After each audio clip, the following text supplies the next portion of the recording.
दोस्तों आपका स्वागत है हमारे YouTube channel equity inside news में। आज है 26 सितंबर 2025 और सुबह ट्रंप प्रशासन ने एक नया टैरिफ पैकेज का ऐलान किया है जो भारत सहित कई देशों के व्यापार और शेयर बाजार पर बड़ा असर डाल सकता है। तो आइए जानें इसके विषय में विस्तार से। तो दोस्तों, Trump announces 100% tariffs on pharmaceuticals unless drug makers are building US factories. क्या खबर है दोस्तों?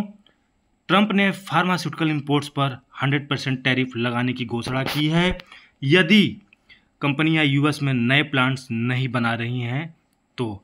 यानी कि जो बाहर से विदेशी कंपनियां अमेरिका में जाके काम कर रही थी फार्मास्यूटिकल, खासकर इंडिया उसमें सबसे टॉप में थी, ये सब कंपनियों को अब 100% टैरिफ देना पड़ेगा। लेकिन अगर जो अमेरिकन कंपनियां हैं जो अमेरिका में रह के काम कर रही थी उन पर कोई टैरिफ नहीं लगाया गया है।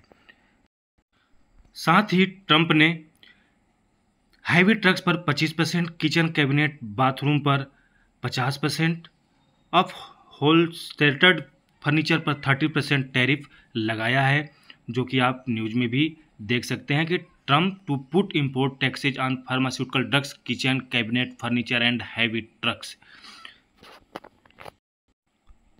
इन्वेस्टर्स ने फेड रेट कट की उम्मीदों को कम कर लिया क्योंकि strong US data plus tariff inflationary pressures बताते हैं stock slumps as Trump slaps new tariff Fed cut bets reduced.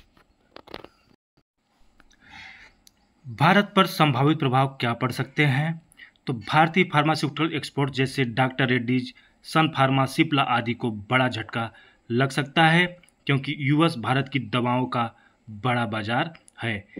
दोस्तों, अगर वैश्विक बाजार की प्रतिक्रिया की बात करें तो एशियन मार्केट वीक खुली है और फार्मास्यूटिकल शेयर्स में काफ़ी गिरावट रही है।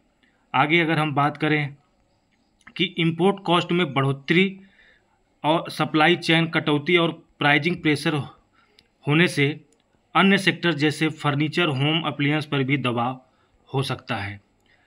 यदि अमेरिका से रॉ मटेरियल्स इंपोर्ट अफेक्टेड हों तो।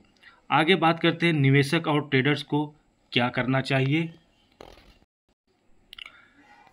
तो शॉर्ट टर्म अगर बात करें तो फार्मास्यूटिकल स्टॉक्स और रिलेटेड एक्सपोर्ट्स फर्म पर कमज़ोर रुझान हो सकते हैं, स्टॉप लॉस रखें। अगर लॉन्ग टर्म की बात करें तो डाइवर्सिफाई करें, जैसे ऐसे स्टॉक देखें जिनका घरेलू बिजनेस मजबूत हो।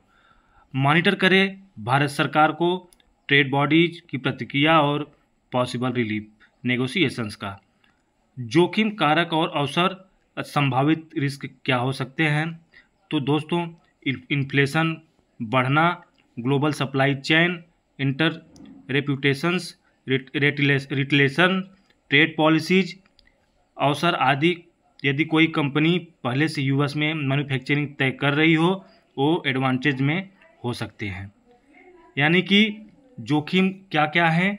इन्फ्लेशन बढ़ सकता है, ग्लोबल सप्लाई इंटरप्रेशन मतलब कि उस पर असर पड़ सकता है, और रिटेलेशन ट्रेड पॉलिसीज में रिटेलेशन आ सकता है।